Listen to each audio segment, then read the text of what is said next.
반갑습니다. 송주준입니다. 오늘 저는 중국에 대한 이야기를 전하도록 하겠습니다. 최근 들어서 지구온난화 때문인지 뭔지는 몰라도 전 세계가 이상기후로 고통받고 있죠. 이 대한민국도 몇 년 동안 이렇게 더웠던 적이 있을까 싶을 정도로 너무 더워가지고 많은 분들이 고통받고 있습니다. 그런데 중국은 이런 더위뿐만 아니라 태안인 폭우 때문에 많은 지금 인명피해가 발생하고 있다고 하는데요. 일각에서는 그 피해 규모를 추산하는 데 있어가지고 수십 명이 다쳤다라는 얘기가 나오고, 근데 또 일각에서는 수천 명이 다쳤다 이런 얘기가 나옵니다. 좀 이해가 잘 안 되는 것이죠. 뭐 한두 명, 몇 명 정도 차이가 나야 되는 것인데 어디에서는 수십 명, 어디에서는 수천 명 이런 얘기가 나오다 보니까 몇 명이 도대체 다쳤는지 구분이 안 됩니다. 도대체 뭐 때문에 이런 현상이 나타나냐? 이유가 간단한 것이죠. 중국 내에서 발생하고 있는 사건에 대해서 중국 정부가 언론을 통제하고 그리고 정보가 새나가지 못하게 막고 있기 때문에 그렇습니다. 오늘 저는 영상을 통해서 현재 지금 중국에서 발생하고 있는 홍수 피해가 얼마나 심각한지 그거를 좀 말씀을 드리고, 이런 식의 홍수 피해에 대해서 중국 정부가 어떻게 통제하고 있는지 그것 또한 마찬가지로 말씀드리고자 합니다. 그리고 마지막으로 현재 지금 대한민국의 언론 상황 또한 중국의 언론 상황과 그렇게 크게 다르지 않을 수도 있다라는 얘기까지 말씀드리겠습니다. 어떤 내용인지 같이 한번 좀 보시죠. 자, 이게 원래 평상시 중국 정저우의 모습입니다. 중국 경제를 이끌어 나가는 주요 도시 중에 한 곳이 바로 정저우 도시죠. 그런데 정저우에서 지금 다음과 같은 하늘 모습이 목격되고 있는데요. CG로 합성한 것이 아닌가라는 생각이 들 정도로 어마어마하게 지금 큰 규모의 비구름이 형성이 되어 있습니다. 실제로 정저우 도시는 폭우로 인해서 사실상 도시가 마비가 되어 있는 상태입니다. 차가 잠기는 거는 말할 것도 없고요. 온라인상에 지금 올라오고 있는 정저우 도시의 상황을 좀 보시게 되면은 도로가 지금 완전히 마비가 되어 있죠. 한마디로 그냥 도시 전체가 거대한 호수가 지금 되어 있는 상황입니다. 대중교통 또한 마찬가지로 완전히 지금 마비가 되어 있습니다. 이게 지금 정저우 도시의 지하철 모습인데요. 폭우로 인해서 지하철 운행이 멈췄고 그 안에 지금 사람들이 갇혀있는 그런 상황입니다. 1000년 만에 지금 왔다라고 할 정도로 엄청난 규모의 지금 비가 내리고 있습니다. 도시가 지금 마비된 것 뿐만 아니라 인명피해 또한 계속해서 발생하고 있는데요. 자, 지금 보시게 되면은 사람이 지금 밑에 빠져가지고 구출을 하려고 하는 그런 모습입니다.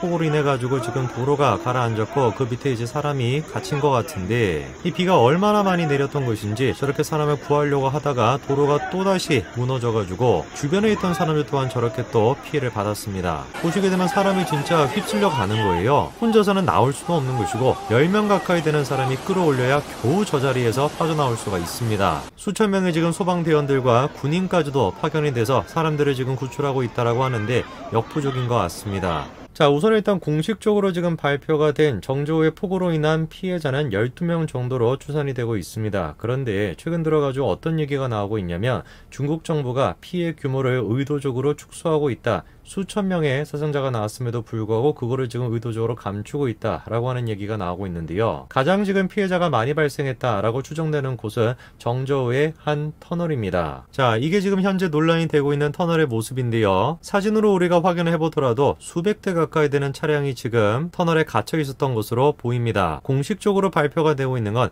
희생자가 12명 가까이 된다라는 것인데, 이해가 조금 안 되는 것이 터널에서 발견된 자동차 수만 하더라도 200여 대거든요. 터널에서 발견된 자동차 수만 200여 대예요. 그러면 적어도 1명에서 2명 가까이, 많게는 뭐 4명 가까이가 자동차에 타 있었을 건데 그것만 생각해 보더라도 피해자가 12명이다? 상식적으로 이해가 안 된다라는 것이죠. 그뿐만이 아니라 터널에서 지금까지 발견된 자동차가 200여 대인 것인데 사실상 터널에는 200여 대가 아니라 수천여 대의 자동차가 있었다라고 하는 주장이 지금 나오고 있습니다. 그도 그럴 것이 현재 지금 인터넷상에서는 폭우로 침수가 되기 전에 터널의 모습이 공개가 됐는데요. 육안으로 지금 보더라도 자동차가 터널을 가득 지금 채우고 있다는 게 보이죠. SNS뿐만 아니라 언론사들을 통해서도 해당 모습이 공개가 됐습니다. 터널로 지금 진입하고 있는 자동차가 굉장히 많다라는 걸 확인할 수가 있고요. 뿐만 아니라 침수되기 직전에 교통 정체가 있었다라고 하는 얘기도 나오고 있는데요. 현재 지금 논란이 되고 있는 정저우의 터널이 길이만 하더라도 4km라고 하고요. 그리고 차선이 8차선이라고 합니다. 어마어마하게 거대한 그런 터널인 것인데 문제가 뭡니까? 사진을 사진을 통해서 우리가 확인할 수 있는 것처럼 그 터널이 자동차로 가득 채워져 있었다라는 것이죠. 그러다 보니까 지금까지 발견된 자동차만 수백 대가 되는 것인데 사실상 터널에는 수천 대의 자동차가 있었을 것이다 라는 주장이 나오고 있고, 그 피해자만 하더라도 수십 명 단위가 아니라 수천 명이 될 것이다 라는 얘기가 나오고 있죠. 문제가 되는 건 뭐냐면 이런 식의 어떤 사실이 공개가 지금 안 되고 있다라는 겁니다. 터널 길이와 차선, 그리고 그때 당시 어떤 상황을 담은 사진을 통해서 우리가 추정만 할 수 있는 것이지 구체적으로 얼마만큼의 피해가 발생했는가에 대해서 우리가 알 수가 없는 것인데요. 왜냐? 중국 정부가 그런 정보를 막고 있기 때문에 그렇습니다. 사실 근데 중국 정부가 이런 식으로 정보를 통제한다라는 거, 그거는 뭐 하루 이틀의 문제가 아니죠. 그런데 제가 좀 주목하는 것이 무엇이냐면 정부뿐만 아니라 그 지역의 시민들 또한 자발적으로 지금 언론을 통제하려고 하는 듯한 그런 모습을 보여주고 있다는 것이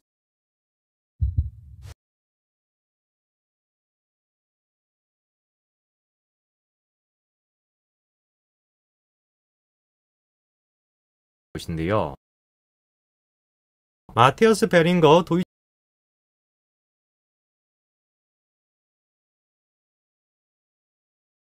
정보를 막고 있기 때문에 그렇습니다. 사실 근데 중국 정부가 이런 식으로 정보를 통제한다라는 거, 그거는 뭐 하루 이틀의 문제가 아니죠. 그런데 제가 좀 주목하는 것이 무엇이냐면 정부뿐만 아니라 그 지역의 시민들 또한 자발적으로 지금 언론을 통제하려고 하는 듯한 그런 모습을 보여주고 있다는 것인데요. 마티어스 베링거 도이치벨레 기자가 다음과 같은 트윗을 올렸습니다. 어제 자신이 성남 군중들에게 둘러싸여서 위협을 당했다라고 하는 트윗의 내용인데요. 오른쪽에 있던 여성은 앨리스 수라고 하는 LA타임즈의 기자였습니다. 10명 정도 되는 남자가 몰려와서 자신들의 신원은 밝히지 않고 나쁜 놈, 중국에 먹칠하지 말라고 고함을 쳤다는 겁니다. 저는 이것이야말로 사회주의 공산주의의 가장 무서운 점이라고 생각을 합니다. 그저 단순하게 시스템, 국가체제 이런 식의 문제가 아닙니다. 거기에 실제로 거주하고 있는 사람들 또한 마찬가지로 적극적으로 능동적으로 자기가 사회주의를 위해서 헌신하게끔 되는 것이죠. 정부의 문제가 아니잖아요. 시민들이 자발적으로 나서가지고 외신 기자들을 협박하고 휴대폰을 지금 빼앗는 겁니다. 감히 너네들이 이 홍수에 대해서 보도하지 마. 이게 지금 시민들의 입에서 나오고 있는 얘기예요. 더 문제가 되는 게 뭐겠습니까? 이런 식의 모습이 어디에서 나타날 수 있다? 현재 지금 대한민국에서도 나타날 수가 있다는 것입니다. 현재 지금 집권 여당인 더불어민주당이 추진하고 있는 법안 한 가지가 있죠. 이른바 국민참여 미디어 바우처 제도라는 것인데요. 그 도대체 바우처 제도라는 게 뭔지를 보니까 18세 이상의 국민 모두에게 같은 액수의 전자 바우처를 지급을 하고요. 바우처 금액의 4분의 1을 마이너스 바우처로 지급을 하는데 이거는 불호를 표시하는 거죠. 근데 문제가 뭐냐? 그런 식으로 불호를 받은 금액에 대해서 정부 지원금을 뺀다라는 겁니다. 이게 의미하는 게 뭐겠어요? 쉽게 얘기해가지고 여론에 의해서 언론이 좌지우지 될 수 있다. 그거를 지금 얘기하는 겁니다. 어떤 언론사가 더 많은 좋아요를 받냐, 어떤 언론사가 더 많은 싫어요를 받냐, 그거에 따라 가지고 정부가 주는 예산이 바뀌게 된다라는 뜻이죠. 대한민국의 언론이 중국의 언론처럼 되지 않기 위해선 이 법안이 추구하는 거와 정반대길로 가야 되는 것입니다. 100명 가운데 99명의 사람들이 예스라고 답변해도 정답이 노라고 한다면 언론사만큼은 어떤 것들의 눈치도 보지 않고 노가 맞다라고 얘기할 수 있는 장, 그 장을 만들어줘야 되는 것이 정부의 역할이고 법안의 역할인 것인데 이 지금 법안은 뭘 하라는 거예요? 언론사가 노라고 얘기하지 말라는 거예요. 99%가 예스라고 얘기했으면 너 또한 마찬가지로 예스로 따라 얘기해라. 그거를 지금 조장하고 있는 거 아닙니까? 이번에 MBC가 도쿄올림픽 개막식에 말도 안 되는 만행을 저지르지 않았습니까? 저런 식의 말도 안 되는 지금 짓거리를 저지르고 있는 MBC의 사장 누굽니까? 박성재입니다. 박성재 어떤 인물입니까? 대표적으로 친여적인 인물이 박성재죠. 광화문 집회를 했던 사람들에게 약간 마시간 사람들이다 이렇게 얘기를 했었고, 조국 수호를 위한 검찰 개혁에 대해서 100만 명 정도가 모였다라고 하는 말도 안 되는 얘기를 했던 사람이 바로 박성재입니다. 이미 수많은 공영방송들이 MBC가 됐건 KBS가 됐건 사실상 정부의 기관지다라고 평가를 받고 있는 게 현재 지금 대한민국 언론의 현실입니다. 이런 현실 속에서 만약에 현재 여당이 추구하고 있는 미디어 바우처법 또한 마찬가지로 시행이 된다면 글쎄요, 제가 봤을 때는 사실상 대한민국 언론의 모습은 중국의 언론의 모습과 크게 달라지지 않을 것 같습니다. 오늘까지 말씀드리겠습니다. 감사합니다.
반갑습니다. 송주준입니다. 말도 많고 탈도 많았던 도쿄올림픽이 드디어 개최가 됐습니다. 일각에서는 도쿄올림픽에 관중이 없는 걸 가지고 조롱하고 그러고 있습니다만 제가 봤을 때 그거는 조롱할 것이 아니라 우리가 응원해야 되는 것이다 라고 생각하거든요. 도쿄올림픽을 계기로 해서 정말로 전 세계가 코로나를 좀 극복하고 다시 한번 일어설 수 있는 그런 응원의 장이 됐으면 좋겠습니다. 그런데 불행하게도 현재 지금 대한민국의 문재인 정권은 제가 가지고 있는 이런 생각에 공감하지 않는 것 같습니다. 또다시 기회를 엿보고 있다가 도쿄올림픽까지도 올림픽조차도 반일 감정을 부추기기 위한 정치적 수단으로 사용하고 있는데요. 한번 봐야 되겠습니다. 도대체 문재인 정권이 어떤 식으로 도쿄올림픽을 반일 정서를 위한 도구로 쓰고 있는지, 그리고 그런 식의 정서 때문에 어떤 피해를 대한민국 국민들이 입고 있는지 같이 한번 보시죠. 이번 도쿄올림픽에 문재인 대통령이 방일을 하냐 안 하냐 예전부터 논란이었습니다. 그리고 결국에 최종적으로 무산이 되었죠. 그 이유에 대해서 청와대는 다음과 같이 얘기합니다. 최근에 있었던 일본 공사의 망언, 그게 이제 결정타가 됐다는 거죠. 일단 지금 청와대가 보여주고 있는 모습과 발언만 생각하게 되면 대한민국이 일본보다 갑의 위치에 있는 것처럼 느껴집니다. 일본은 계속해가지고 대한민국이 오기를 바랬지만 근데 대한민국이 망언했잖아, 우리 안 갈래 라는 식의 모습을 보여준 것 같은데요. 하지만 실상은 전혀 다릅니다. 예전부터 한국은 도쿄올림픽 개막식에 참석을 할 테니까 양국 관계 개선을 위해 1시간의 회담 시간을 요청을 했었습니다. 하지만 일본은 정중한 대응 차원에서 15분 정도 만나줄 것이다 라고 얘기를 했죠. 그리고 최근에도 일단 오면은 정상회담 정도는 해줄 수가 있다 라는 식으로 얘기를 했죠. 저도 분합니다. 대한민국의 위상이 이런 식으로 떨어졌다라는 사실에 대해서 저 또한 마찬가지로 분합니다. 그런데 저를 더 분하게 만드는 것이 뭐냐, 문재인 정권 하에서 대한민국의 국제사회에서의 위상은 더 떨어질 일밖에 안 남았다라는 것이죠. 최근에 이 사진이 화제가 됐습니다. 일본의 초등학교 아이들이 땡볕 더위에도 불구하고 대한민국 국가대표팀을 응원하는 그런 모습이었는데요. 일본에 오지 못하는 한국 초등학교 아이들을 위해서 우리가 더 열심히 응원하겠다라고 하는 게 일본 어린이들의 반응이었습니다. 글쎄요, 저는 저 장면을 보면서 이 장면이 머릿속에 떠오르더라고요. 여러분들이 보시기에는 어린아이들에게 어떤 모습이 정상적인 것 같습니까? 저는 진짜 대한민국의 어린아이들도 일본의 저 초등학생들처럼 그런 천진난만함을 보였으면 좋겠어요. 일본이 됐건 어떤 나라가 됐든지 간에 스포츠 정신을 가지고 열심히 응원하는 그런 모습을 우리 어린아이들도 가졌으면 좋겠습니다. 그런데 대한민국에서는 아직까지 저런 모습을 기대하기에는 한참 먼 것 같습니다. 도쿄올림픽 선수촌에는 다음과 같은 플래카드가 걸려 있습니다. 코로나 시국에도 올림픽을 개최한 일본에 대해서 감사한다 라고 하는 내용의 글귀죠. 일본뿐만이 아니었습니다. 평창 동계올림픽에서도 미국의 아이스하키 팀이 감사합니다 평창이라고 하는 메시지를 남겼었죠. 하지만 도쿄올림픽에서 한국 선수촌의 분위기는 좀 다른 것 같습니다. 그렇게 긴 세월이 지났음에도 불구하고 아직까지도 이순신 장군을 들먹거리면서 반일 정서를 지금 부추기고 있고요. 고맙습니다, 감사합니다 라고 하는 메시지는 없고 범이 내려온다 라고 하는 메시지만 볼 수가 있습니다. 범이 내려온다 라고 하는 게 어떤 메시지인지 여러분 잘 아실 겁니다. 그냥 한반도가 그냥 단순하게 범처럼 생겼다 그 얘기를 하는 게 아니죠, 그렇죠? 범이 내려온다 라고 하는 그 말 자체도 반일 정서를 기반으로 두고 만들어져 있는 그런 말입니다. 애당초 저는 한반도를 왜 범이라고 하는지 모르겠습니다. 오히려 이렇게 귀여운 토끼인 게 훨씬 낫지 않나요? 주최국인 일본에 대해 가지고 저런 식으로 반일 감정을 부추길 수 있는 그런 플래카드를 올림픽 선수촌에다가 대문짝만하게 저렇게 걸어놓는 거, 그게 정상적인 것 같습니까? 아니면은 이런 시국에도 힘들고 애쓰고 있는 그런 일본에 대해 가지고 고맙다, 감사하다라고 하는 메시지를 남기는 거, 그게 정상적인 것 같습니까? 국가대표뿐만이 아닙니다. 정부 차원에서 지금 이런 식의 분위기가 주도되고 있습니다. 일본 도시락은 먹이지 않겠다, 한국 도시락을 먹이겠다, 이렇게 지금 하고 있는데요. 저거는 그냥 한마디로 얘기해서 잔치집에 가가지고 그 집에서 준비한 음식 안 먹겠다, 내가 먹을 음식 싸왔다 라고 얘기하는 거와 다르지가 않습니다.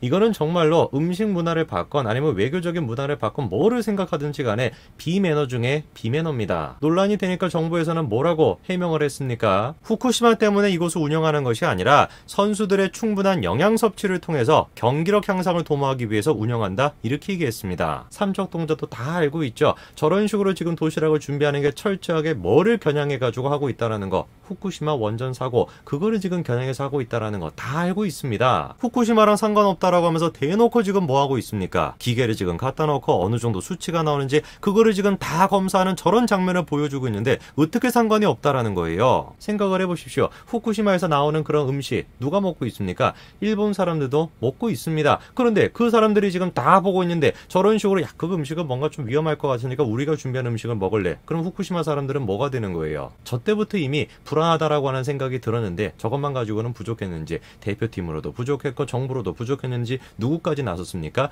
공영방송사들까지 나서가지고 만행을 저질렀죠. 한국의 TV사들이 올림픽 이미지 사용에 대해서 사과를 했다라는 것인데 사건은 올림픽 개막식에서 벌어졌습니다. 각국 대표 선수들이 지금 입장하고 있는데요. 왼쪽을 보니까 우크라이나입니다. 그런데 우크라이나를 설명하는 이미지를 보니까 뭐가 지금 나와 있습니까? 체르노빌 사진이 들어가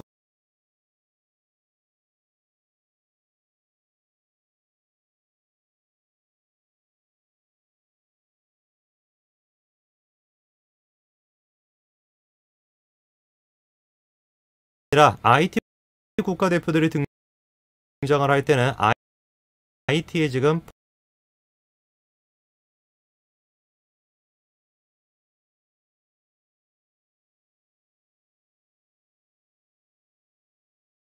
한국의 TV사들이 올림픽 이미지 사용에 대해서 사과를 했다라는 것인데 사건은 올림픽 개막식에서 벌어졌습니다. 각국 대표 선수들이 지금 입장하고 있는데요. 왼쪽을 보니까 우크라이나입니다. 그런데 우크라이나를 설명하는 이미지를 보니까 뭐가 지금 나와 있습니까? 체르노빌 사진이 들어가 있습니다. 뿐만 아니라 IT 국가대표들이 등장을 할 때는 IT에 지금 폭동 사진을 저렇게 지금 MBC가 집어넣어 놨습니다. 그리고 마셜 제도에 대해서는 뭐라고 지금 또 얘기하고 있습니까? 미국의 실험장이었다. 이렇게 지금 얘기하고 있죠. 엘사바도르 같은 경우는 비트코인을 지금 사용하고 있다. 저런 지금 이미지를 붙여놨고 아프가니스탄 같은 경우는 심지어 양귀비를 운반하는 저런 지금 장면을 집어넣어 놨습니다. 그나마 무난하게 일본에 대해서는 스시를 집어넣어 놨습니다. 그래서 저거를 두고 일본인들이 뭐라고 합니까? 진짜 다행이라는 거예요. 그나마 일본은 안전한 초밥이었다라는 것이죠. 상상도 할 수 없는 MBC의 만행에 대해 가지고 벌써 외국에서는 난리가 났습니다. SNS를 통해 가지고 MBC 이런 식의 만행이 급속도로 지금 전파가 되고 있고요. 특히나 대한민국에서 활동하기도 했었던 우크라이나 출신의 방송인 일리아 씨의 입장이 공개가 됐는데요. 이 자막 만들면서 오 괜찮은데 라고 생각한 담당자 대한민국 선수들이 입장했을 때 그런 사진을 넣지 왜 안 넣었냐? 미국은 또 그런 사진도 넣고 도대체 얼마나 무식하고 무지해야 폭발한 그런 사진을 넣을 수가 있냐. 저 스스로만 하더라도 우크라이나랑 아무 연관성이 없는 사람이라고 해도 저 사진을 보고서 기분이 나쁩니다. 한번 생각을 해보십시오. 우리나라가 지금 입장을 할 때 만약에 일본의 방송사나 다른 나라에서 이런 사진을 만들어가지고 했다라고 한다면 어떻게 반응을 하시겠습니까? 이거 보십시오. 이런 식으로 만약에 대한민국이 소개가 된다면 여러분들은 무슨 생각을 하시겠습니까? 한번 생각을 해볼까요? 도대체 무슨 생각을 가지고 MBC가 저런 식의 이미지를 사용했을까요? 이유가 뻔한 거 아니겠습니까? 원전 그 얘기를 하고 싶은 거예요. 올림픽에 대해 가지고 지금 얘기하고 싶은 것이 아니라 MBC의 머릿속에서는 온통 문재인 정부가 추구하고 있는 탈원전 정책 그거밖에 지금 머릿속에 안 들어가 있는 겁니다. 그러다 보니까 우크라이나를 희생하는 한이 있다라고 할지라도 그까지 나라 희생하는 게 어떠냐? 문재인 정부의 탈원전을 지금 설명하는 게 훨씬 더 중요하지 라는 생각을 가지고 있으니까 저런 식의 이미지를 쓸 수 있는 거 아니겠습니까? MBC뿐만이 아니라 JTBC가 하고 있는 거 보십시오. 하늘에서 보면은 영 모양 같다, 무관중 올림픽 상징 같다라고 하는데 뭔 소리 하는지를 보니까 이거를 가지고 저런 얘기를 하는 거예요. 이게 지금 제정신입니까? 21세기 선진국으로서 대한민국이 보여줬어야 되는 모습은 저런 모습이 아닙니다. 일본에 가서도 도쿄가 그래도 일본이 그래도 정말 고생을 많이 했다, 고맙다 라는 식의 메시지 하나 남겼으면 얼마나 국제사회가 보기에 대한민국의 모습이 근사해 보이겠습니까? 그런데 이번에 올림픽 시작부터 대한민국이 보여주고 있는 모습은 하나부터 열까지 근사한 모습이 아니라 나쁘끄러운 모습밖에 없었습니다. 글쎄요, 저는 확신합니다. 이번 올림픽은 제가 스포츠를 잘 모릅니다만 적어도 저런 모습을 봤을 때 저는 확신할 수 있어요. 이번 올림픽은 대한민국 올림픽 역사상 최악의 실적을 내게 될 것이다. 저는 그렇게 생각합니다. 선수들부터 시작해서 정부부터 지금 스포츠에 관심이 없고 엉뚱한 데 관심이 있는데 성적이 좋을 수가 있겠습니까? 당연히 좋지 않을 거라고 저는 생각합니다. 한번 두고 보죠. 어떨지. 오늘까지 말씀드리겠습니다. 감사합니다.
자, 최근에 우리나라 MBC 방송국의 사장이 직접 사과하는 이례적인 일이 벌어졌습니다. 다들 알겠지만 올림픽 개막식에서 입장하는 국가들을 소개할 때 이 방송국이 부적절한 이미지와 설명을 사용했기 때문인데요.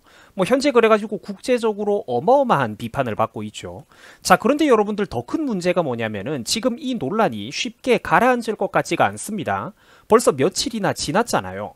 그런데 시간이 지나면은 지날수록 진정되기는커녕 되려 SNS를 타고 국제적인 논란이 계속해서 활활 더 크게 번져나가고 있는 그런 심각한 상황입니다. 자, 최근에 MBC에서는 올림픽을 나라별로 소개하면서 어떤 연출을 했냐면은 우크라이나를 소개하면서 무려 체르노빌 원전 사고의 사진을 사용해 버렸습니다. 그러니까 체르노빌 사건이 우크라이나의 국제적인 대표 이미지다 이렇게 연출을 해버린 거죠. 지금 이런 식으로 또 우리나라 시청자들에게 체르노빌의 이미지로 우크라이나를 소개를 했던 거예요. 최소한 중고등학교 교과과정만 배워봤더라도 우크라이나라고 하면은 대표적으로 흑토지대가 있다든지, 그러니까 검은색 아주 비옥한 흙이 많아가지고 농사가 잘 되는 나라라든지 이렇게 좀 좋은 쪽으로도 얼마든지 설명을 할 수가 있었을 텐데 체르노빌 사고의 사진을 사용한 거, 이게 지금 결정적으로 세계에서 난리가 나고 있습니다. 또 그 밖에도 심각한 문제들이 굉장히 많은데 IT를 소개할 때는 놀랍게도 굳이 불안한 정국을 강조하면서 사람들의 어떤 그런 내전 이미지, 정치적인 갈등을 설명한다든지, 또 루마니아 같은 나라를 소개할 때는 드라큘라의 모습을 사용하고, 또 노르웨이를 설명할 때는 연어의 사진을 보여줬는데 이쯤 되면은 앞서 봤던 이 어마어마한 것들에 비하면은 연어, 드라큘라 이 정도는 거의 애교인 것 같아요. 자, 심지어 마셜 제도를 소개할 때는 이제 남태평양에 그렇게 섬으로 이루어져 있는 나라인데 마셜 제도를 소개할 때는 한때 미국의 핵실험장이었다, 이런 표현을 사용해 버렸습니다. 그래가지고 지금 올림픽 이 소개 방송, MBC의 올림픽 나라별 소개 방송이 현재 국제적으로 많은 비판을 받고 있는 상황입니다. 자, 그래서 최근에 MBC 사장이 직접 사과하는, 방송국 사장이 직접 사과하는 이례적인 일이 벌어졌습니다. 자, 그러나 사태가 진정되지가 않죠. 진정되기는커녕 국제적인 논란이 지금 SNS를 타고 전 세계적으로 번져나가며 더욱더 사태가 커지고 있는 상황입니다. 자, 현재 유럽을 비롯한 국제 레딧에서도 이제 MBC의 올림픽 소개에 관한 이런 영상 떡밥들이 가장 핫한 인기 게시물로 소개되고 있습니다. 자, 이쯤 되면은 정말로 이제 국제적인 망신이 없는 그런 상황이죠. 이쯤 되면은 지금 세계적으로 인터넷을 즐기고 있는 젊은 세대 거의 대부분의 사람들은 이 떡밥을 알고 있다고 보셔야 됩니다. 자, 그래서 사람들의 반응입니다. 한국을 소개할 때 우리는 김일성 사진을 써야 되겠다, 이런 소리까지 나오고 있어요. 어쨌든 이런 것도 우리나라의 국제적인 입장에서 봤을 때는 대표적인 이미지 중 하나라는 거 우리가 부정하기가 힘들죠. 또 얘네들은 멕시코를 소개하면서, 그러니까 우리 한국을 비판하는 건데, 얘네들은 멕시코를 소개하면서는 타코 이미지를, IT를 소개하면서는 무려 폭동을 보여줬다. 문화적으로 원래 이 나라 사람들은 그런 거 전혀 신경도 안 쓰더라, 이런 비판도 오고 있고, 또 심지어 CNN에서도 지금 우리나라, 그러니까 CNN을 비롯한 국제적인 주요 국가의 언론들 거의 대부분이 지금 이번 사건을 부정적으로 소개하고 있습니다. 올림픽 개막식에서 몇몇 국가들에 대한 공격적인 고정관념이 담긴 사진을 우리나라 방송국이 사용했다가 사과하는 일이 벌어졌다, 이렇게 지금 소개가 되고 있어요. 자, 그렇다 보니까 현재 국내를 비롯한 전 세계 네티즌들의 패러디와 조롱이 줄을 잇고 있는 상황입니다. 심지어 옛날에 우리 이거 이제 한국 국사 교과서에서도 보신 분들이 많을 텐데, 과거에 이제 우리 한일 합방되던 사진까지 등장하면서 대한민국은 한때 현 올림픽 개최국의 식민지였다, 이런 설명 합성 이미지까지 지금 인터넷에서 돌아다니고 있는 상황입니다. 사실 틀린 말은 아니죠. 얼마나 부끄럽고 마음 아픈 일입니까? 한때 개최국의 식민지였다. 그렇죠. 그게 사실이라고 한들 굳이 국제 무대인 올림픽에서 이런 식의 설명을 할 필요가 있냐라는 겁니다. 체르노빌 원전 사건도 그렇고, IT의 정치적인 불안정함도 그렇고, 물론 이런 것들이 이제 연구 자료로서, 다큐멘터리로서는 얼마든지 다뤄질 수가 있는 것들이지만, 국제 스포츠 대회인 올림픽에서 굳이 이런 불편한 과거 사례들을 그 나라의 대표적인 이미지로 설명할 필요는 없다라는 거죠. 그냥 최소한 국민 소득, GDP, 국토 면적이 얼마다, 인구가 인구가 이제 전 세계 뭐 몇이다, 인구가 몇백만 명이다, 이런 설명만 해도 되는데 불필요한 설명을 했다라는 것입니다. 다큐멘터리하고는 전혀 다르잖아요. 자, 그렇다 보니까 다른 나라 출신의 방송인들의 비판도 굉장히 지금 거세게 나오고 있는 상황입니다. 뭐 예를 들어 보자면은 이런 자막을 만들면서 오, 괜찮은데 라고 생각한 담당자 한심하다. 대한민국 선수들이 입장했을 때도 모 선박 사건 같은 그런 사고 사진을 쓰지 그러냐? 미국에서도 쌍둥이 빌딩 사건을 넣을 것이냐? 도대체 얼마나 무식하고 무지해야 폭발한 핵발전소 사진을 넣을 수가 있냐? 라고 지금 비판을 하고 있습니다.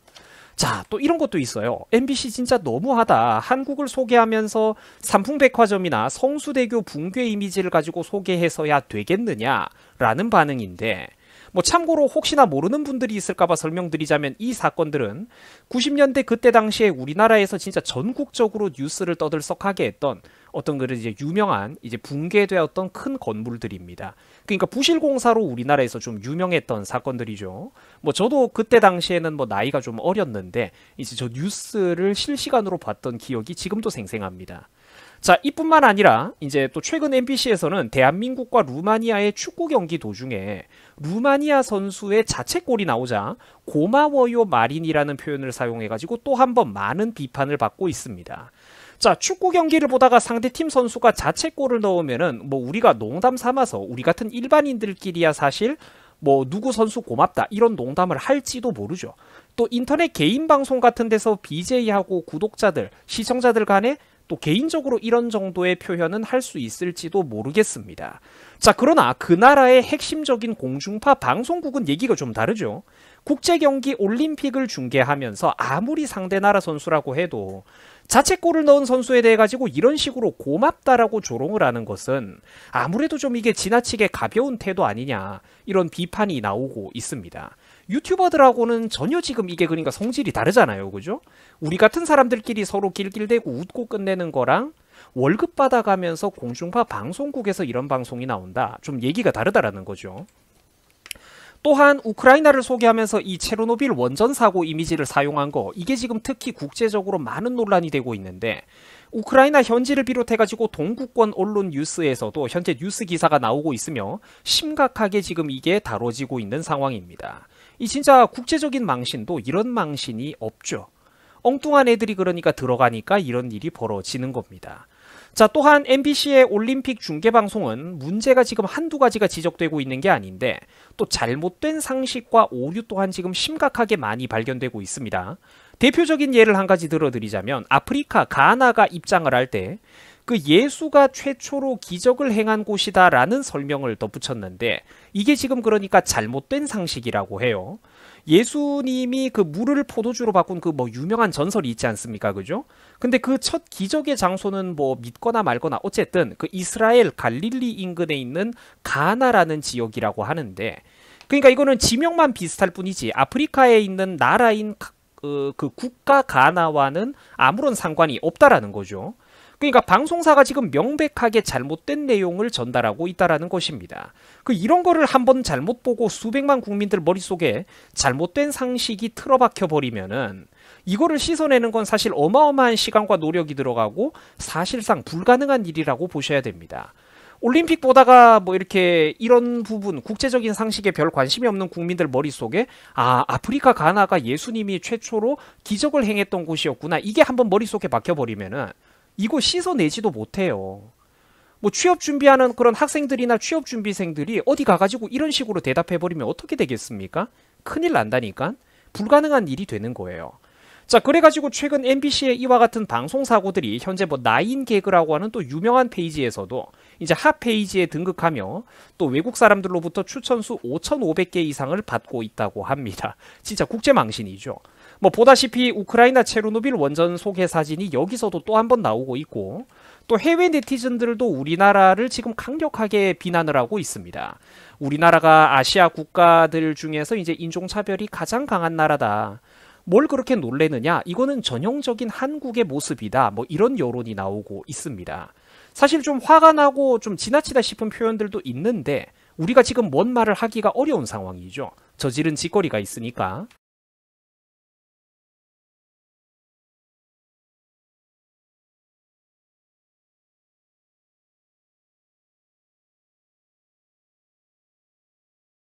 또 추천을 많이 받은 글 중에서는 안타깝게도 이런 표현도 있었습니다. 한국팀은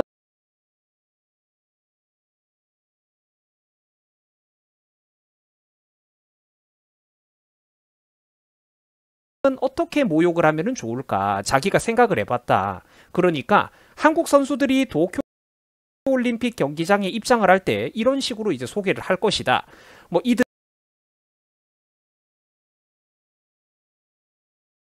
이들은 미국에게 지배받고 있는 피보호국이다. 역사적으로 자기들의 주권 하나 제대로 지키지 못했던 그런 유명한 나라다. 이런 식으로 이제 소개한다라는 거죠. 그러니까 조롱을 하고 있는데 평소 같으면은 우리도 충분히 기분 나쁠 만한 표현들이지만 지금 안타깝게도 MBC 방송국이 했던 짓을 생각하면은 우리가 뭐라고 말도 꺼내기 힘든 입장입니다.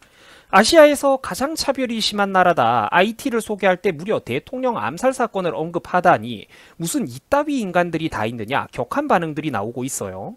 자, 분명 이게 사실은 기분 나쁜 표현들도 있지만 MBC가 했던 짓거리를 생각하면 우리 입장에서는 무슨 말도 꺼내기가 힘든 그런 상황이죠.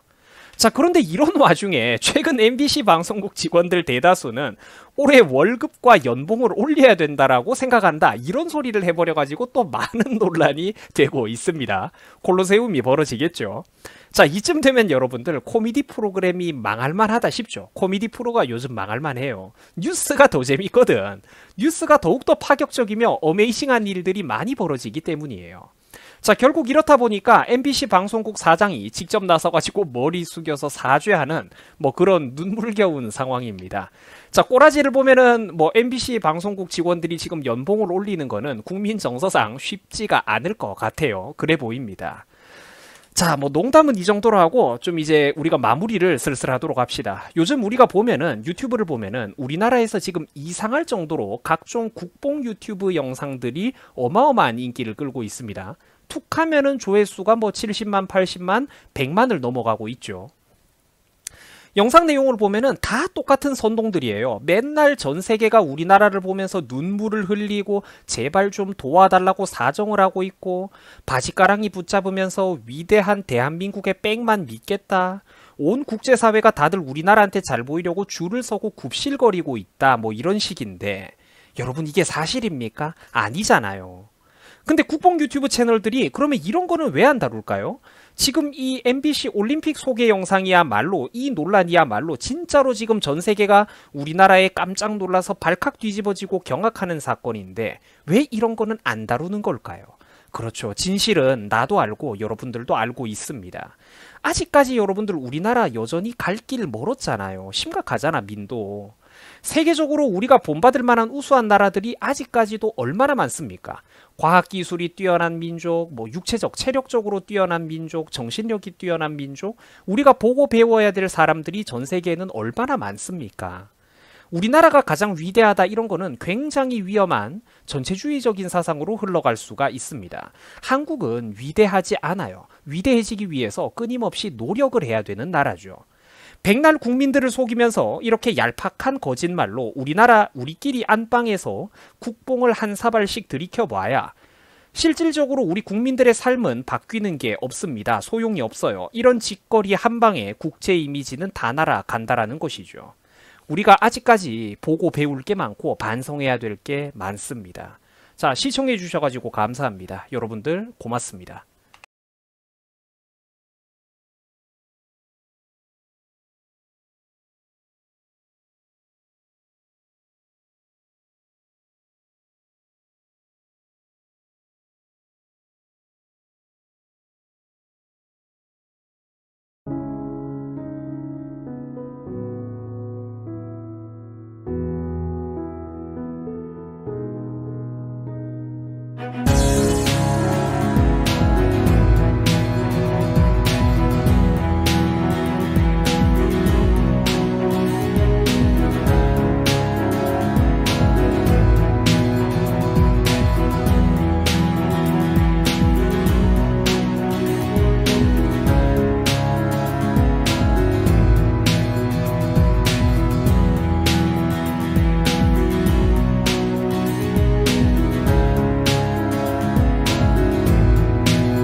안녕하세요. 여명숙입니다. 일단 이 방송을 먼저 보셔야 이해가 쉬우실 것 같아요. 충남 천안에서 중학교 학생이 교사에게 머리와 귀 등을 맞아 뇌진탕 증세로 전치 3주의 진단을 받았습니다. 교무실로 불렀는데 빨리 오지 않았다는 게 폭행의 이유였다는데 경찰 조사받고 있는 교사는 때린 휘수가 기억에 나지 않는다고 주장하고 있습니다. 한 남학생의 한쪽 귀가 다른 쪽 귀에 비해 심하게 붓고 붉은 상처도 선명하게 보입니다. 충남 천안의 한 중학교에 다니는 B군이 교사로부터 머리와 귀 등을 심하게 맞았습니다. 근데 왜 바로 오지 않았냐고 막 짜증내면서 머리를 처음에 5대 정도 강타하고. B군이 양손으로 머리를 감싸며 피했지만 A 교사의 체벌은 계속됐고 주먹으로 머리를 10여 차례 맞은 B군은 뇌진탕 증세로 전치 3주의 진단을 받았습니다. B군은 일기에도 교사에게 사정없이 맞은 뒤 화장실에서 울었다며 당시 상황을 구체적으로 적었습니다. 하지만 A 교사는 폭행 사실은 인정하면서도 때린 횟수를 놓고는 말을 바꿨습니다. 두세 대 때린 것 같아요. 두세 대요? 네. 두세 대요? 네. 솔직하게 말씀하세요. 두세 대요? 그때 몇 대인지 기억 안 나요. 근데 그렇게 많이 때리지 않았어요, 언니. 학교 측을 통해 교육 차원에서 이뤄진 상황이라는 답변만 들었습니다. 아니, 때린 횟수에 대해서 말을 바꾼다는 게 정말 기가 막히는 거예요. 처음에는 두세 대를 때렸다 그러다가 나중에는 기억이 안 난다. 사건의 축소를 노리는 거지. 자, 여기서 어떤 분들이 이러실 수가 있어요. 애가 잘못해서 팬 거 아니겠냐. 애가 맞을만 했으니까 3대를 맞든 15대를 맞든 했을 거 아니냐. 애는 원래 맞으면서 크는 거다. 저 엄마가 유난을 떠는 거다. 자, 이 애기 엄마가 그 정도를 구분 못할 정도로 생각 없는 분이 아닙니다. 지금 이 한문 선생이 아니라 다른 선생님들이 이 아이한테 체벌을 한 적이 있었어요. 그때 이 엄마는 그런 부분을 문제 삼지 않았습니다. 뭐 잘못한 만큼 혼난 거라고 생각했거든. 여러분, 애기 엄마가 이 사건을 어떻게 알았냐면요. 애가 집에서 말을 안 하는 거야. 그리고 머리 아프다고 진통제를 달래. 애가 다음날도 또 약 달라고 그러고 자꾸 숨고 이러면 뭔가 촉이 오지. 엄마인데. 그래서 엄마가 애를 앉혀놓고 물어봅니다. 왜 계속 머리가 아플까? 엄마한테 할 얘기 없어? 엄마 얼굴 좀 봐봐. 근데 얘가 말을 안 하고 자꾸 방으로 들어가. 아니야 엄마 나 일찍 잘게. 자꾸 잠이 와. 애가 자꾸 엄마한테 얼굴을 안 보여줘. 그랬는데 일기장에 자초지종이 쭉 써 있는 거예요. 기절하지 엄마가. 자, 일기 내용이에요. 한문 선생님께서 내주신 준비물을 가지고 오지 않아 친구에게 빌렸는데 깜빡하고 바로 돌려주지 못했다. 그래서 그 친구가 벌점을 맞았고 한문 선생님께서 그 친구한테 저를 교무실로 오라고 했다. 하지만 그 친구가 평소에 장난을 많이 쳐서 장난인 줄 알고 교무실에 가지 않았다. 그런데 다른 친구가 진지하게 한문 선생님께서 교무실로 불렀다고 하여 바로 뛰어서 교무실로 갔다. 그런데 한문 선생님께서 왜 바로 오지 않았냐면 보자마자 머리를 때리셨다. 너무 고통스럽고 아파서 양손으로 머리를 막았다. 그런데 한문 선생님께서 귀를 잡아당기면서 양손으로 가리지 못한 머리 부위를 사정없이 때리셨다. 주먹으로 15대 정도 맞았다. 그리고 벽 보고 서 있으라고 하였다. 3분 정도 지나고 화난 목소리로 반성한 거 기억 못하면 뒤질 줄 알으라고 말씀하셨다. 그리고 잠시 후 무엇을 잘못했냐고 물으셨다. 저는 친구에게 빌린 물건을 바로 주지 않아 그 친구가 벌점을 받았다고 말씀드렸다. 다행히도 또 때리지 않아 정말 다행이라고 생각했다. 그리고 한문 선생님께서 머리가 많이 아프냐고 물어보시고 사탕을 주셨다. 교실로 돌아갔지만 공포스럽기도 하고 아프고 서러워서 눈물이 났다. 혹시라도 아이들이 우는 걸 눈치챌까봐 화장실로 뛰어갔다. 물을 틀어놓고 세수하는 척하면서 울었다. 지금도 그때만 생각하면 너무 무섭고 공포스럽다. 또 때리지 않아 정말 다행이라고 생각했다고. 150cm에 32kg 나가는 애를 저러고 두드려 팬 거야 지금? 아니 얼마나 서러웠을 거냐고. 실컷 두드려 맞고 친구들한테도 숨기려고 세수하는 척하고 집에서는 엄마한테도 숨기려고 그러고 엄마 속상할까봐 이걸 지금 엄마가 이 일기장 보고 얼마나 뒤집어졌겠어요. 일기장에 눈물 자국 뚝뚝 떨어져 있는데 애 자는 거 흔들어 깨워갖고 보니까 머리며 귀며 퉁퉁 부어있지. 머리카락 속에 보니까 온통 피멍이지. 조각이 다 맞춰지는 거야 엄마 머릿속에서. 계속 어지럽다 그러고 계속 머리 아프다 그러고 엄마한테 진통제 달라고 그러고 계속 졸리다 그러고. 자, 엄마가 애를 데리고 대학병원 응급실을 갑니다. 방금 제가 말씀드렸죠. 머리며 귀며 퉁퉁 부어 있었고 그 안에는 피멍이 들어 있었다고. 의사 선생님께서 이렇게 말씀을 하세요. 이거 맞은 것 같은데? 학교 선생님이 때렸다고? 때린 거면 한두 대 맞은 게 아닌 것 같다. 뇌출혈이 의심되니까 CT, MRI도 찍어봐야 된다. 나 이거 경찰에 신고하겠다. 나는 신고 의무자다. 그 즉시 CT를 찍는 등 이런 과정 중에 엄마가 애 담임선생과 통화를 하게 되고 한참 지나 전화가 옵니다. 누가? 한문 선생이. 네, 말씀하세요. 네, 지금 응급실에 있다고 해서. 네, 선생님. 네, 금요일 날 머리 때리셨어요? 안 때리셨어요? 꼴밤 때렸어요. 몇 대 때리셨어요? 두세 대 때린 것 같아요. 두세 대요? 네, 두세 대요? 네. 두세 대요? 저 지금 기회 드리는 거예요. 솔직하게 말씀하세요. 두세 대요? 몇 대인지 기억 안 나요. 근데 그렇게 많이 때리지 않았어요, 어머니. 기억 안 나신다고요? 네. 네, 알겠습니다. 거처구니가 없네. 저기요, 한문 선생님, 평상시에 자주 애들 두드러 패세요? 일상이니까 기억이 안 나는 거야? 잦은 일인가 보네. 두세 대 때렸다 그러다가 이젠 기억이 안 나? 그리고 우리 선생님 말투가 원래 그러신가? 두세 대 때리셨다고요? 네. 진짜 두세 대 때리셨다고요? 네. 지금 뇌출혈 가능성 있다 해서 저는 CT 찍고 있거든요. 네. 그리고 우리 선생님 웃네? 웃음이 많으신가 봐요. 아니요, 지금 어디 계세요, 어머니? 아니요, 지금 어디 계세요, 어머니? 아니요, 선생님하고 만나고 싶지 않아요.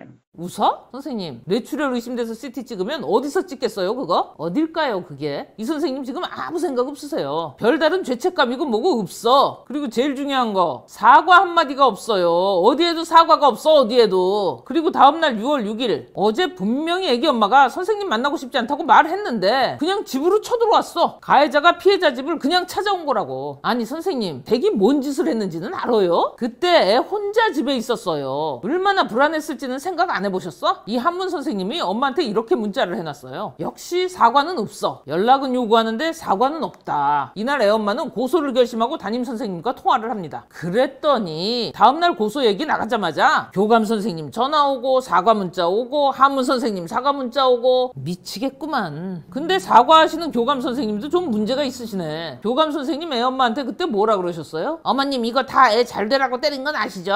이게 폭력은 아니잖아요. 이거 교감 선생님이 하신 말씀 맞죠? 맞은 애 엄마한테. 아니, 진심이에요 이거? 애 두드려 까서 뇌진탕 만드는 게 폭력이 아니면 뭐예요 그럼? 잘 되라고 때려갖고 뇌진탕이면. 잘못해갖고 때렸으면 아예 죽였겠네 그냥. 나야말로 이거 듣고 혈압 올라 죽을 뻔했어요. 우리 교감 선생님 암살범이네, 암살범. 암살범 그러면 또 여혐이라고 난리칠 테니까 숫살범 그럴까? 교감 선생님 이렇게 문자 보내셨죠? 어머님 죄송합니다. 아이에게 큰 상처를 주었습니다. 변명의 여지 없는 잘못입니다. 마음 아프게 해드려서 죄송합니다. 한문 선생님도 너무너무 죄송하다고 하십니다. 교감 선생님 사건 실체 파악 안 되셨죠 지금? 그 너무너무 죄송하다는 한문 선생님이요. 세대 때렸대요, 세대. 그러고 우기고 있어요 지금. 그게 반성하는 거예요? 한문 선생님이 죄송하다고 말하는 게 벅벅 우기는 거 그거예요? 한문 선생님이 애 두드려 팰 때 애 안경 쓰고 있었어요. 안경 찌그러져서 안경도 바꿨어요 지금. 그것도 애가 숨기고 있다가 엄마가 다 찾아서 알게 돼서 바꾼 거예요 지금. 무슨 말인지 아세요? 안경 쓰고 있는데 두드려 팼다는 얘기예요. 꿀밤 세대를 뭐 어떻게 때리면 안경이 찌그러지고 귀가 퉁퉁 부어올라 피멍이 들어갑니까? 한문 선생님 뭐 마이크 타이슨이에요? 이름이 마이크 타이슨인데 한문 가르치고 있어 지금? 교감 선생님이 한번 입장을 바꿔놓고 생각을 해보세요. 어머님, 이거 다 애 잘 되라고 때린 건 아시죠? 이게 폭력은 아니잖아요. 이게 얼마나 사람 열뻗치게 만드는 말인지는 아십니까? 적정의 체벌과 폭력은 구분해요. 할 줄 압니다, 애 엄마가. 누굴 가르치려고 그러시는 거예요 지금? 교감 선생님, 한문 선생님은 왜 끝까지 자기는 세대만 때렸다고 저러고 있을까요? 이거 한번 물어보셨어요? 교감인 난 진심으로 죄송한데 넌 왜 그따오냐고. 아니면 교감 선생님도 꿀밤 세대로 알고 계신 겁니까 지금? 그리고 이번엔 교장 선생님 아주 장문의 사과문을 보내셨던데 제가 그걸 비꼬고자 하는 게 아닙니다. 한문 선생님이 학생 머리를 때리는 일은 있어서는 안 되는 잘못된 행위입니다. 한문쌤이 잘못했고 관리자인 저도 책임을 통감합니다. 진심으로 사과의 말씀을 드립니다. 아, 진짜 답답들 하시네. 교장 선생님 사과를 하는데 한문 선생님이 뭘 잘못했는지가 제대로 안 들어갔네요 저 사과에. 제가 아까부터 몇 번씩 말씀을 드리잖아요. 애엄마 분별력 있는 사람이라고. 머리를 때린 게 잘못된 일이라고 꼬집는 게 아니고요. 신명나게 애 두드려 패놓고 끝까지 거짓말하는 한문 선생님의 태도가 잘못된 거라고요. 머리를 때린 건 잘못했다. 교장 선생님은 어떻게 들리세요? 누가 들어도 축소하는 거죠? 의도가 뻔히 보이지 않습니까? 우리 교장 선생님 학교 어떻게 돌아가는지 잘 모르시네. 다른 선생님들도 애 머리 때린 적 있어요. 그거 다 인정도 하셨고. 근데 그런 것들 애엄마가 알고도 그냥 다 넘어가셨다고. 그거 파악 못하고 계셨어요? 다른 선생님들이 어떻게 하고 다니는지? 그거 교직원들 교육 세게 하셔야겠다. 자, 교장 선생님, 만약에 제가 그 학교에서 학생 머리 때린 것만 쭉 뽑아서 교장 선생님 갖다 드리면 어떻게 하실 건가요? 그거는 징계 수위가 얼마나 될까요? 그거 그냥 말만 하고 넘어갑니까? 걸리지 마 이러고. 있어서는 안 될 일이라면서요. 충남교육청, 천안교육청, 경찰서에 아동학대로 신고가 돼 있어서 조만간 조사가 이루어지겠습니다. 학교에서는 성실하게 숨기거나 은폐 없이 협조하겠고, 다시 한번 사과의 말씀을 드리며 연락 주심에 감사드립니다. 고맙습니다. 예, 교장 선생님 반드시 성실하게 협조하세요. 부탁드릴게요. 숨기거나 은폐 없이 협조하겠다. 거짓말 안 하시겠다는 거예요. 그죠? 거짓말 안 하시는 건 좋은데 조금 걸리는 데가 있네요. 머리를 때렸다. 정말 잘못했다. 그렇죠. 그게 거짓말은 아니죠. 거예요. 근데 거짓말이 아닐 뿐이잖아. 내용을 좀 더 자세하게 말씀하시라는 거예요. 제 말은 머리통을 마구잡이로 두드러 까서 그 과정에 귀까지 피멍이 들었고 안경도 찌그러졌다. 이렇게 자세하게 경찰과 교육청에 성실히 협조해 주세요. 다시 한번 부탁드립니다. 자, 여러분, 이런 일들이 있고 나서 아까 보신 그 방송이 나간 거예요. 저 한문 선생님은 MBC 보도기자에게 끝까지 훈육 차원의 처벌이라 말합니다. 천안의 한 중학교에서 학생이 교사에게 머리 등을 맞아 전치 3주의 뇌진탕 진단을 받은 사건과 관련해 청와대 국민청원이 올라왔습니다. 국민청원도 올라가고 후속기사도 올라가고 사건이 점점 커지기 시작을 하니까 교장 선생님과 한문 선생님이 함께 아이의 외할아버지를 만납니다. 그 자리에서 한문 선생님이 엄청 빌었다고는 해요. 무조건 잘못했다, 용서해달라. 외할아버님 말씀에 따르면은 벌벌 떨면서 빌었다고 하네요. 마음이 약해지신 외할아버지는 딸인 아이 엄마한테 전화를 하셨고, 야, 싹싹 빌드라, 이만 용서해주면 어떻겠느냐, 이렇게 말씀을 하시게 돼요. 그래서 애기 엄마가 이렇게 답을 합니다. 아버지, 제가 이틀만 생각을 좀 해볼게요. 그리고 이틀이 지나 아이 엄마는 잘못을 인정한다면 그냥 용서하자, 이런 마음으로 한문 선생님과 다시 통화를 하게 됩니다. 근데 얘기가 웃기게 돌아가는 거예요, 점점. 여보세요?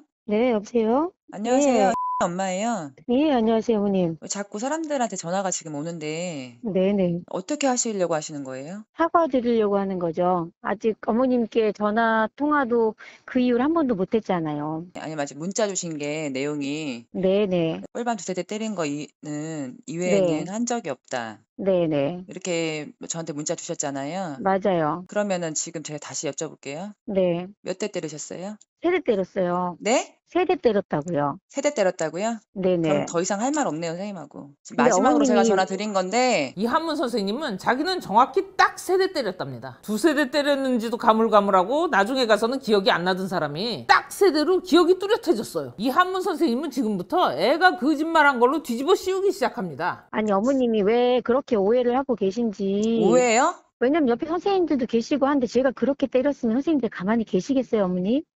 누가 봐도 그건 세대 아니에요.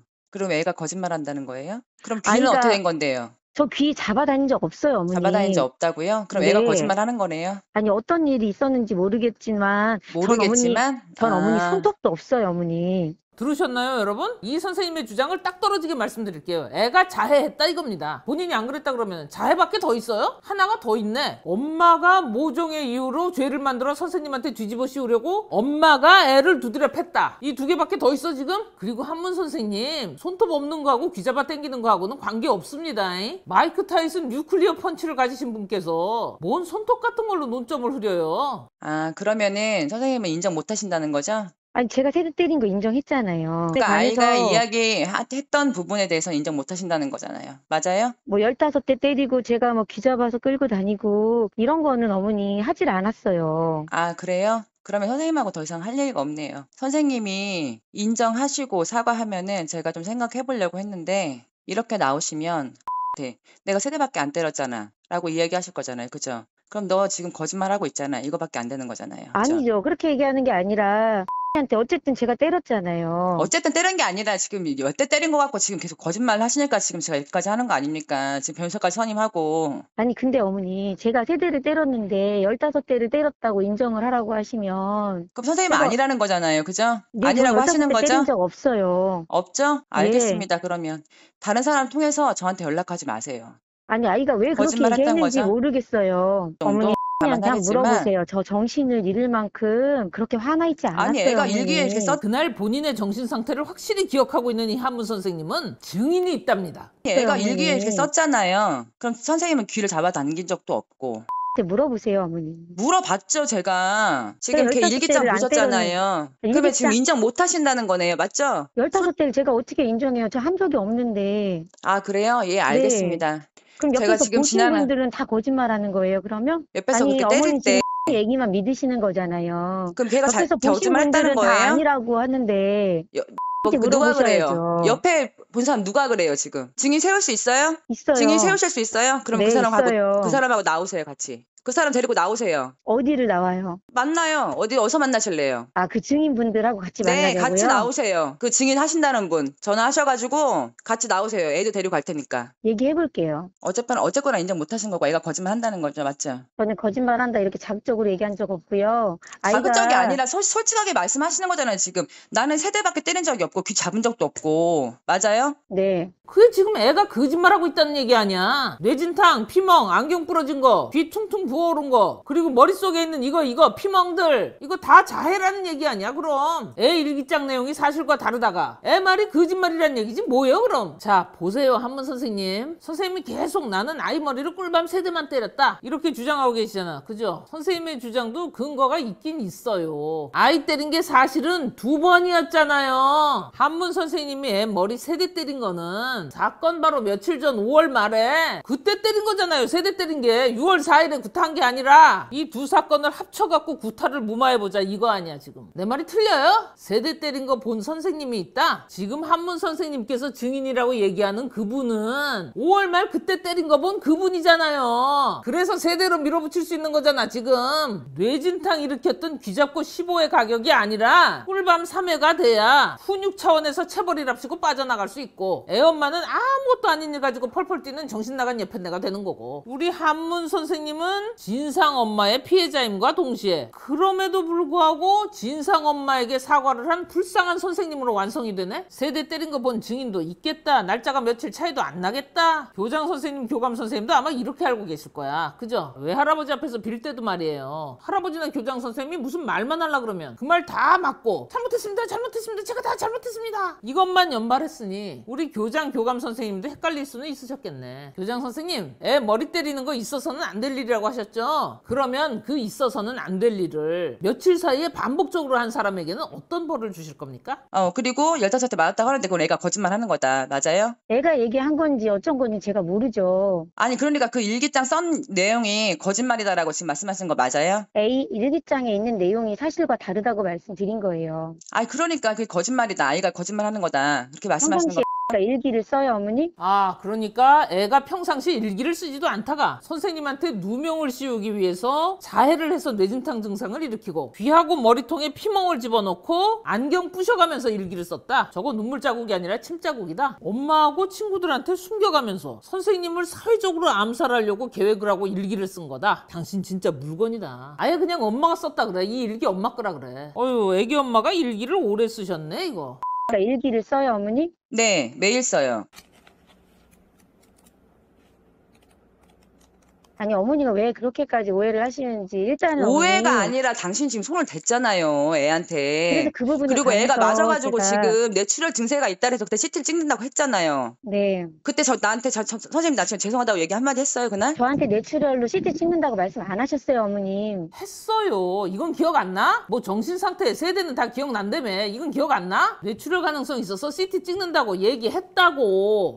제가 지금 응급실에 있다고 해서 네, 전화를 했어요, 어머니. 지금 뇌출혈 가능성 있다 해서 CT 찍고 있거든요. 네. 자, 의사 선생님이 자기는 신고 의무자라 이거 경찰에 신고한다 그랬는데 한문 선생님께서는 어떻게 생각하세요? 일기장 주인이 잡혀가야 되는 거야? 한문 선생님이 범인이 아니라니까. 그럼 여기밖에 없잖아, 여기 범인이. 선생님 말이 딱 이거잖아요, 지금. 아, 이 양반 이거 진짜 대화가 안 되는 사람이네. 어떻게든 꿀밤 3대로 메이드를 해서 훈육 차원 체벌로 빠져나가시겠다? 그렇게는 안 되지. 교장 선생님, 교감 선생님, 은폐 안 하고 성실히 조사에 임하겠다고 하셨죠? 그리고 아이하고 아이 엄마한테 진심으로 미안하고 사과한다고도 하셨고요. 저기 말이야, 한문 선생님한테 증인이 있답니다. 그 증인이 반드시 검찰에서 증언할 수 있도록 우리 교장, 교감 선생님이 좀 도와주세요. 사건을 뭐 유리하게 꾸며달라는 게 아니잖아, 그죠? 한문 선생님이 얘기한 증인이 나오시면 돼요. 3대 때린 걸 본 증인인지, 애 신명나게 두드려 팬 걸 본 증인인지 그딴 거 구분 없이 현장에 있던 모든 선생님들이 증언에 나설 수 있게 우리 교장, 교감 선생님이 꼭 앞장서 주세요. 이 정도는 해주실 수 있잖아, 그죠? 힌트 하나 더 드릴까? 그날 애 두드려 맞는 거 본 선생님들 애가 얼굴을 다 알아요. 눈들이 싹 마주쳤거든. 도와달라고 계속 쳐다봤거든. 이대로 두실 거냐고 계속 쳐다보고 있었거든. 어떻습니까, 교장, 교감 선생님? 일하시기 한결 편해지시겠죠? 그리고 우리 한문 선생님 애들 한둘 두드려 팬 게 아니더만. 우리 한문 선생님은 말이 안 통하니까 대화할 일은 없을 것 같고. 자, 자, 아이랑 아이 엄마는 거짓말 탐지기 조사에 무조건 응한다고 했어요. 그럼 우리 선생님은 어떻게 하실래나? 한문 선생님 전화 안 받으시던데 애엄마 문자 받으셨죠? 한문 선생님 아이 엄마입니다. 지난번 통화 때 아이 세대 때린 걸 보셨다는 목격자분이 계신다고 말씀하셨죠? 검찰 조사 시 증인 요청 드리려 합니다. 그리고 한문 선생님께서 세대 때리는 걸 보셨다는 목격자 선생님과 한문 선생님 우리 아이 이렇게 3명을 수사기관에 의뢰하여 거짓말 탐지기를 진행하려 하니 가능한 날짜 정해서 연락 주십시오. 한문 선생님 당사자도 억울하신 입장이니 마다하실 이유가 없다고 생각되어집니다. 그리고 한문 선생님 옆자리에 앉아 계셨던 선생님이 어떤 선생님인지 확인했습니다. 그분 연락처도 함께 부탁드립니다. 한문 선생님 읽고 씹는 건 매너가 아니지. 일십이 매너가 아님에도 불구하고 한문 선생님은 연락이 없어요. 거짓말 탐지기 해야 되는데. 그래서 아이 엄마가 교장 선생님한테도 문자를 보냅니다. 받으셨죠? 교장 선생님. 교장 선생님 안녕하세요. 이른 아침부터 연락드려 죄송합니다. 다름이 아니라 한문 선생님께 말씀드렸던 목격자 검찰 증인 요청 그리고 본인이 인정을 못하고 저희 아이가 말을 꾸미고 있다고 말씀하셔 고심 끝에 수사기관 의뢰하여 거짓말 탐지기 진행하기로 하였습니다. 일정 관련하여 한문 선생님께 연락드렸으나 제 전화도 받지 않으시고 문자에 답변도 없으시네요. 기다리다가 교장 선생님께 문자 남깁니다. 제 전화 받기 거북하시면 저에게 문자로라도 회신할 수 있도록 답변 처리 부탁드립니다. 아휴,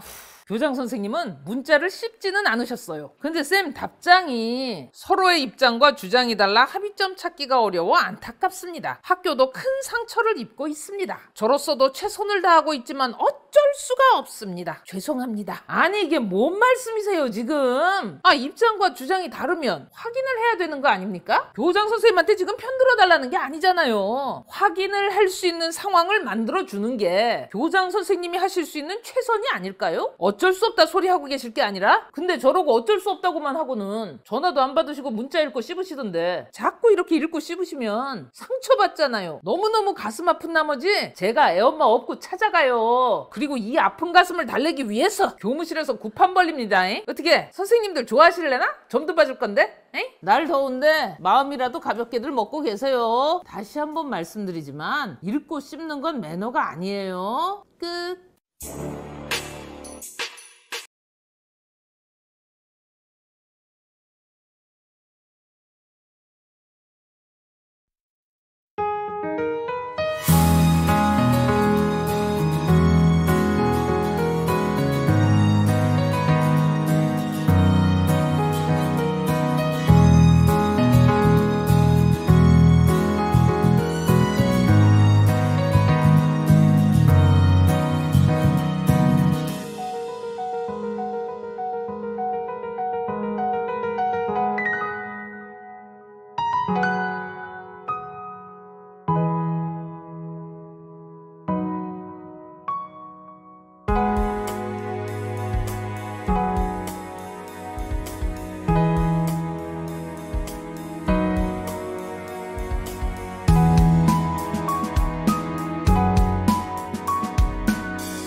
안녕하십니까, 김동길입니다. 오늘은 대선의 여론을 조작하는 일이 가능하다. 그 뭐 판결이 났으니까 대법원에. 그러면 대통령 선거에 여론 조작이 가능하다. 그 사람이 유죄 판결을 받았다.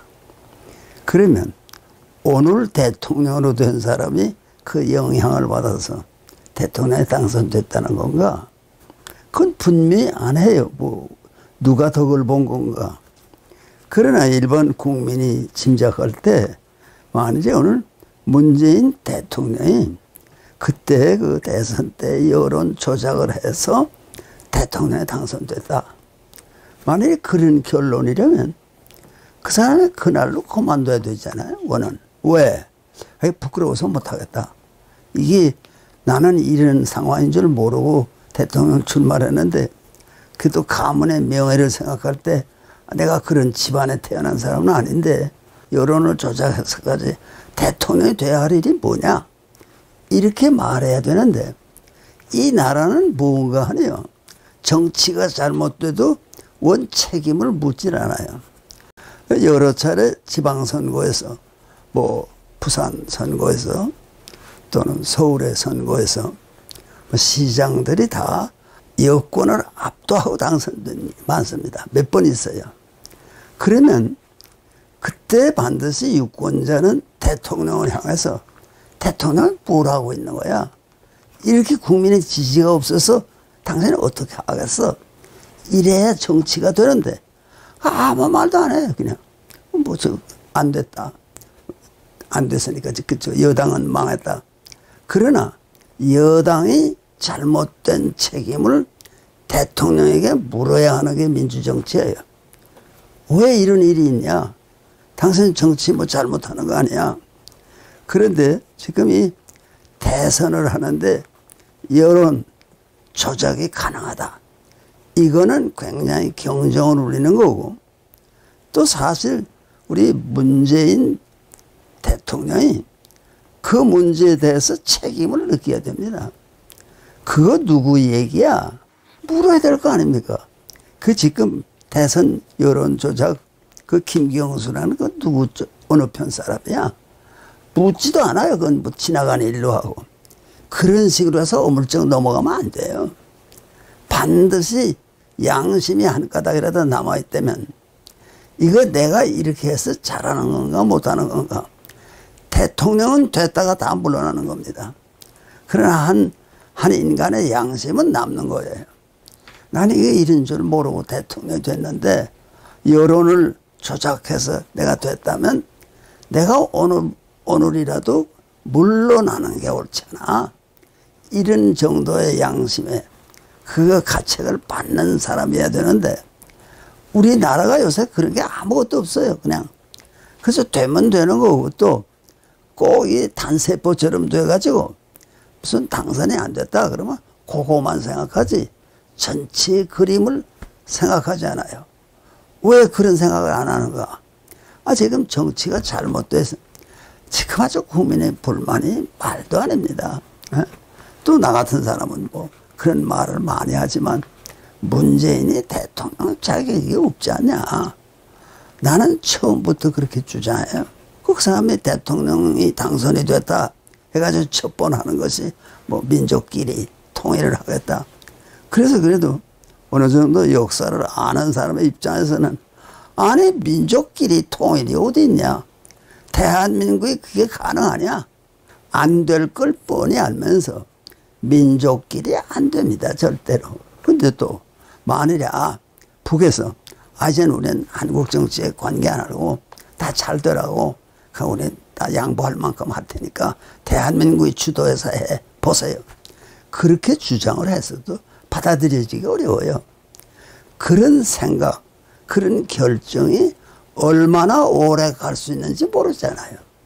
그 얼마 가다 뒤집으면 이 국민은 어디를 갈 거예요? 대한민국은 붕 뜰 거예요. 그런 어려운 문제들이 많이 있는 게 사실입니다. 그래서 나는 오늘도 생각이 어디서부터든가 양심이 바로잡힌 그런 일들이 생겨야 되는데 이게 좋은 찬스 아니에요? 뭐 김경수가 유죄가 됐다. 대선 때 여론 조작을 했었다. 그럴 때 그 메시지를 받고 오늘의 문재인 대통령, 내 얘기 아니야 이거. 내가 여기에 관련되어 있는 거 아니야. 대선 여론을 조작해서까지 내가 대통령이 돼야 할 일이 뭐야. 나 부끄러워서 못하겠어. 이런 한마디가 나와도 그이가 대통령으로 물러나겠다. 그랬다고 대한민국 뒤집히지 않습니다. 어디서라도 양심이 새롭게 시작되는 시점이 있어야 되는데 이 나라는 희망이 없는 거예요. 전부 다. 전부 다 거짓말하고 넘어가고.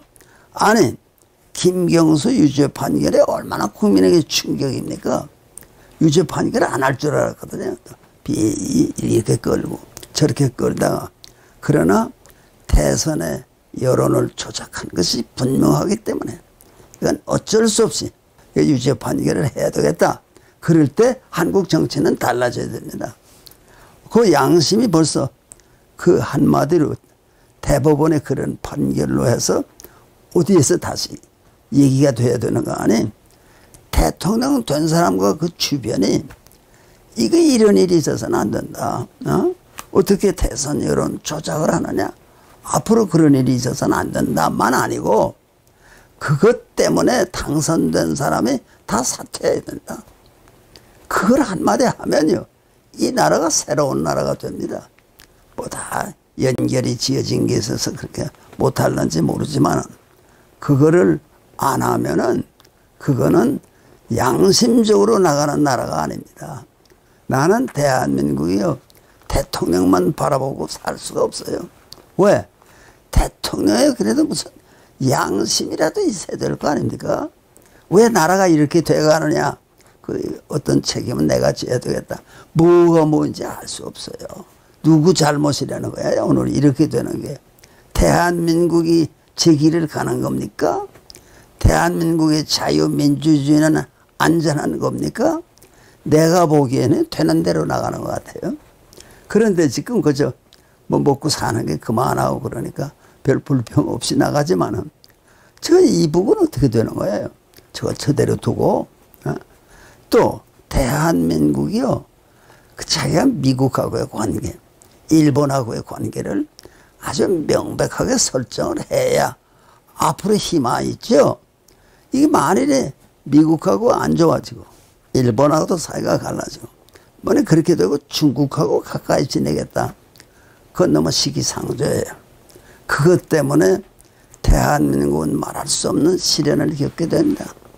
나는 이거 잊어버릴까 봐 한마디 하면요. 아니 박근혜가 한번 시진핑이 초대를 받아서 대통령일 때 중국에 갔잖아요. 그 대접을 얼마나 잘 받았어요. 아니 그런데 그 대접을 잘한 거는 왜 했을까? 아, 그 여성이 아주 한국 여성으로 아름답게 또 정치도 깨끗하게 잘한다. 그랬다면 지금 중국의 세력이 벌써 한국 안에 많이 들어왔는데 그 감옥에 가 있을 때 시진핑이 지금 권력의 당국자들은 한마디 해야 될 거 아닙니까? 내가 지내보니까 그가 괜찮은 사람이던데 그거 좀 석방하도록 하는 게 좋잖아. 아, 권면이지 무슨 강제로 하는 게 아니라 안 해요 그런 것도. 아, 그렇게 뭐 후대를 하더니 그래서 나는 판단하기를 이 한국 뒤에 미국이 있기 때문에 그렇게 대접을 하는 거지 나는 뭐 박근혜가 훌륭해서 석방해야 된다는 게 반드시 아니지만 사람이 탄핵됐으면요 모든 가졌던 권력을 다 내놓는 겁니다. 그러면 더 따질 게 없어요. 당신 이것도 잘못 아니야 저것도 잘못 아니야 그러면 못 써요. 그렇게 해서는 안 되는데 자 오늘 한국이 어려운 고비를 갑니다. 그런데 우리는 근심은 하지만은 절대로 낙심하지 않습니다. 대한민국에는 대한민국에 가야 할 길이 있습니다. 반드시 우리는 성공하고야 말 것입니다. 오늘 내 얘기는 여기서 끝내도록 하겠습니다. 고맙습니다.